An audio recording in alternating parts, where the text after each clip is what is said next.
Hello guys, എന്തൊക്കെയുണ്ട് വിശേഷം? എല്ലാവർക്കും സുഖമാണെന്ന് കരുതുന്നു. അപ്പോൾ ഇന്ന് നമ്മൾ വന്നിരിക്കുന്നത് ഒരു വളരെ ഇമ്പോർട്ടൻ്റ് ആയിട്ടുള്ളൊരു വീഡിയോ ആയിട്ടാണ്. അതായത്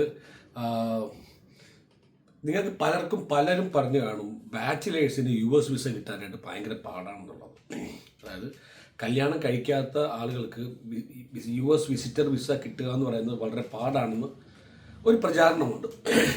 പക്ഷെ അതിൻ്റെ സത്യാവസ്ഥ എന്താണെന്ന് നമുക്ക് നോക്കാം. ഒരുപാട് പേര് ഇപ്പം ഞാൻ തന്നെ എൻ്റെ അടുത്ത് വന്ന ക്ലയൻസ്, വിസ ഉള്ള ക്ലയൻസ് 2 പേര് അൺമാരീഡ് ആണ്. അവർക്ക് വെറും വളരെ യങ് ഏജിൽ വിസ കിട്ടിയ ആൾക്കാരാണ്. അവർക്ക് ഞാൻ ജോലി മാത്രമാണ് ഞാൻ അറേഞ്ച് ചെയ്ത് കൊടുത്തത്. പക്ഷേ വിസ അവർക്ക് ഓൾറെഡി ഉണ്ടായിരുന്നു. 18-19 വയസ്സൊക്കെ ആയപ്പോൾ തന്നെ വിസ കിട്ടിയ ആൾക്കാരുണ്ട്. സോ ബാച്ചിലേഴ്സിന് ഏറ്റവും എളുപ്പത്തിൽ വിസ B1 B2 വിസ എങ്ങനെ കിട്ടും, അതിനുള്ള കുറച്ച് ശ്രദ്ധിക്കേണ്ട കാര്യങ്ങൾ, അതിനെക്കുറിച്ചാണ് ഇന്നത്തെ വീഡിയോയിൽ നമ്മൾ പറയാൻ പോകുന്നത്. അപ്പോൾ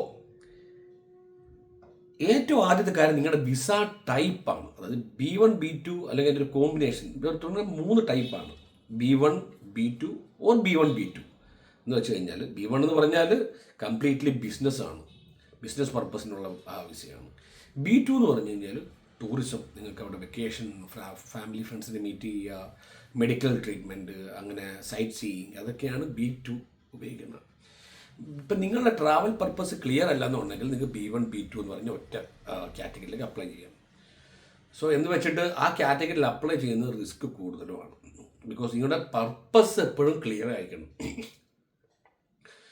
ബാച്ചിലേഴ്സിന് ഏറ്റവും കൂടുതൽ അപ്രൂവൽ വരാൻ സാധ്യതയുള്ളതും ഏറ്റവും കൂടുതൽ അപ്രൂവൽ പെട്ടെന്ന് കിട്ടാൻ സാധ്യതയുള്ളതും B1 കാറ്റഗറിയിലാണ്. കാരണം നിങ്ങൾക്ക് അവിടെ ഏതെങ്കിലും ഒരു സ്ഥാപനമോ ഏതെങ്കിലും ഒരു ഈവൻറ്റോ അങ്ങനെ അല്ലെങ്കിൽ ഏതെങ്കിലും ഒരു കോൺഫറൻസോ അങ്ങനെ എന്തെങ്കിലും ഒരു എക്സിബിഷനോ അങ്ങനെ എങ്ങാനും പങ്കെടുക്കാൻ പോകാനായിട്ട് നിങ്ങൾക്ക് B1 വിസയിൽ അപ്ലൈ ചെയ്ത് കഴിഞ്ഞാൽ എളുപ്പത്തിൽ കിട്ടാൻ സാധിക്കും.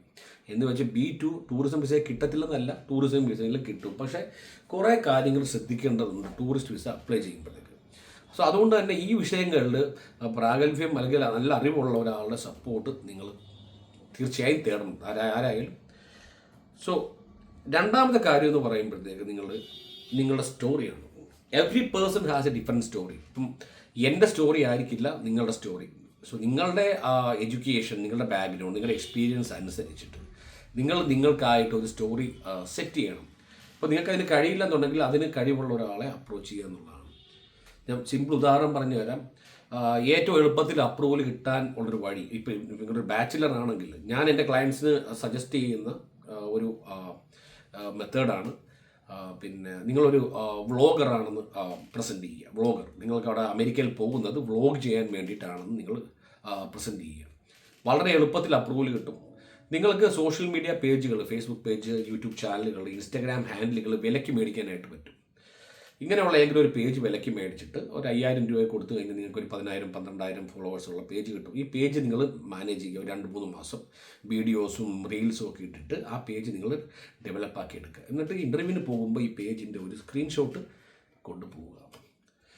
അപ്പോൾ ഈ സ്റ്റോറി ഉണ്ടെന്നുണ്ടെങ്കിൽ നിങ്ങൾ ഒരു വ്ളോഗറാണ്. Yes, you are going to shoot films, make videos in America എന്ന് പറയാം. അത് ഫുഡ് വ്ളോഗറാകാം, ട്രാവൽ വ്ളോഗറാകാം, നിങ്ങൾക്ക് അവിടുത്തെ ആർക്കിടെക്ചറിനെ കുറിച്ചുള്ള വ്ളോഗാകാം, അമേരിക്കയിലെ ജോലി സാധ്യതകളെ കുറിച്ചുള്ള വ്ളോഗാകാം, അവിടെ സിറ്റി ഗൈഡായ ഒരു വ്ളോഗാകാം, ഏത് കാറ്റഗറിയിലായാലും കുഴപ്പമില്ല. പക്ഷേ നിങ്ങൾ പർച്ചേസ് ചെയ്യുന്ന വ്ളോഗ് അല്ലെങ്കിൽ സോഷ്യൽ മീഡിയ ഹാൻഡിൽ ആ ഒരു കാറ്റഗറിയിലുള്ളതായിരിക്കണം എന്ന് ഓർപ്പിക്കട്ടെ. പിന്നെ എന്താ പറയുക, സ്റ്റോറി നമ്മൾ കറക്റ്റാക്കിക്കൊണ്ട് മാത്രം നമ്മൾ അവസാനിക്കുന്നില്ല. ഒരു മാരീഡ് ആയിട്ടുള്ള ആപ്ലിക്കൻറ്റിനെ വിടെ നമുക്ക് ഒരു അൺമാരീഡ്, അതായത് സിംഗിൾ ആയിട്ടുള്ള ബാച്ചുലർ ആയിട്ടുള്ള ഒരു ആപ്ലിക്കൻറ്റിന് പ്രൂഫ് ഓഫ് ഹോം ടൈസ് വളരെ ഇമ്പോർട്ടൻ്റ് ആണ്. നിങ്ങളുടെ അച്ഛൻ, അമ്മ ഇൻ്റർവ്യൂവിൽ നിങ്ങളെ ചോദിക്കുമ്പോഴും നിങ്ങളുടെ അച്ഛൻ്റെയും അമ്മയുടെയും നിങ്ങളുടെ നാട്ടിലെ നിങ്ങളുടെ വർക്ക് വളരെ ഇമ്പോർട്ടൻ്റ്, ജോലി വളരെ ഇമ്പോർട്ടൻ്റ് ആണ്. അല്ലെങ്കിൽ ബിസിനസ് എന്തെങ്കിലും ആയിക്കോട്ടെ, ജോലി ചെയ്യുന്നുണ്ടെങ്കിൽ അവിടുത്തെ എക്സ്പീരിയൻസ് ലെറ്റർ, പേ സ്ലിപ്സ് അതെല്ലാം കൊണ്ടുപോവുക. ബിസിനസ് ആണെങ്കിൽ ITR ഫയൽ ചെയ്യുന്നുണ്ടെങ്കിൽ അല്ലെങ്കിൽ ബിസിനസ്സിൻ്റെ ഇൻകോർപ്പറേറ്ററിൻ്റെ അതിൻ്റെ ഡീറ്റെയിൽസ് കൊണ്ടുപോവുക. Partnership agreement, lease, building agreement അതെല്ലാം കൊണ്ടുപോവുക. സോ നാട്ടിലുള്ള ടൈസ് ഒരു മാക്സിമം നമ്മുടെ ഇൻ്റർവ്യൂവിൽ സ്പെസിഫൈ ചെയ്യാൻ ശ്രമിക്കുക ഓരോ ചോദ്യങ്ങളിലും. പിന്നെ ബാച്ചിലർ ആയതുകൊണ്ട് തന്നെ നിങ്ങൾക്ക് വേറെ കമ്മിറ്റ്മെൻറ്റ് നാട്ടിൽ വെച്ച് അച്ഛനമ്മ അതൊക്കെ മെൻഷൻ, നിങ്ങളുടെ പർപ്പസും എൻ്റെ പാരൻസ് നാട്ടിലാണെന്നൊക്കെ ഇൻ്റർവ്യൂവിൽ മെൻഷൻ ചെയ്യാൻ ശ്രമിക്കുക. പിന്നെ ജോലിയെക്കുറിച്ച് പറയാം, നിങ്ങളുടെ അസറ്റിനെ കുറിച്ച്. നിങ്ങളുടെ കയ്യിൽ അസറ്റ് ഇല്ല എന്നുണ്ടെങ്കിൽ നിങ്ങളുടെ വീട്ടുകാരുമായിട്ട് ആലോചിച്ചിട്ട് കുറച്ച് സ്ഥലം നിങ്ങളുടെ പേരിൽ ലേക്ക് മാറ്റിത്താ ഈ ഇൻ്റർവ്യൂവിന് വേണ്ടിയിട്ടാണെന്ന് പറഞ്ഞു കഴിഞ്ഞാൽ വീട്ടുകാർ സിമ്പിളായിട്ട് ചെയ്തു തരും. സോ അപ്പോൾ നിങ്ങൾക്ക് കോൺക്രീറ്റ് ആയിട്ടുള്ള ഒരു എവിഡൻസ് ഉണ്ട്. You have A land in the native. So അതാണ് ഒരു കോൺക്രീറ്റ് എവിഡൻസ് ആണ്. So when they are asking about proof of home tax you can answer without any doubt, I have A property in my home town and have like 10 cents of land in Kerala. So ഇത് നിങ്ങൾക്ക് തീർച്ചയായിട്ടും mention ചെയ്യാവുന്നതാണ്.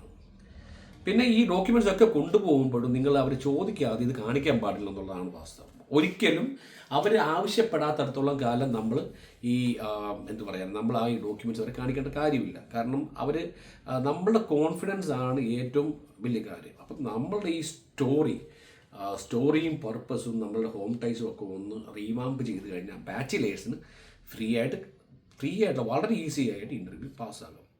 At the end of the day ഈ ഇൻ്റർവ്യൂവിൻ്റെ outcome എന്ന് പറഞ്ഞാൽ completely dependent on your performance. എത്ര വലിയ കൺസൾട്ടൻസി ആയാലും നിങ്ങൾക്ക് ആ ഒരു 50%, 60%, 70% സഹായിക്കാൻ പറ്റും. ബാക്കി 30% you will need to present yourself, tell your story and be confident. അപ്പോൾ എല്ലാവർക്കും വളരെ നല്ല ഒരു ഫ്യൂച്ചർ നേരുന്നു. നിങ്ങളുടെ ഇൻ്റർവ്യൂ എല്ലാം സക്സസ് ആയി വരട്ടെ. അപ്പോൾ തുടർന്ന് ഒരു വീഡിയോ ആയിട്ട് വീണ്ടും കാണാം. ഇന്ന് ഇത്രയേ ഉള്ളൂ. അപ്പോൾ ടേക്ക് കെയർ ഗൈസ്, ബൈ.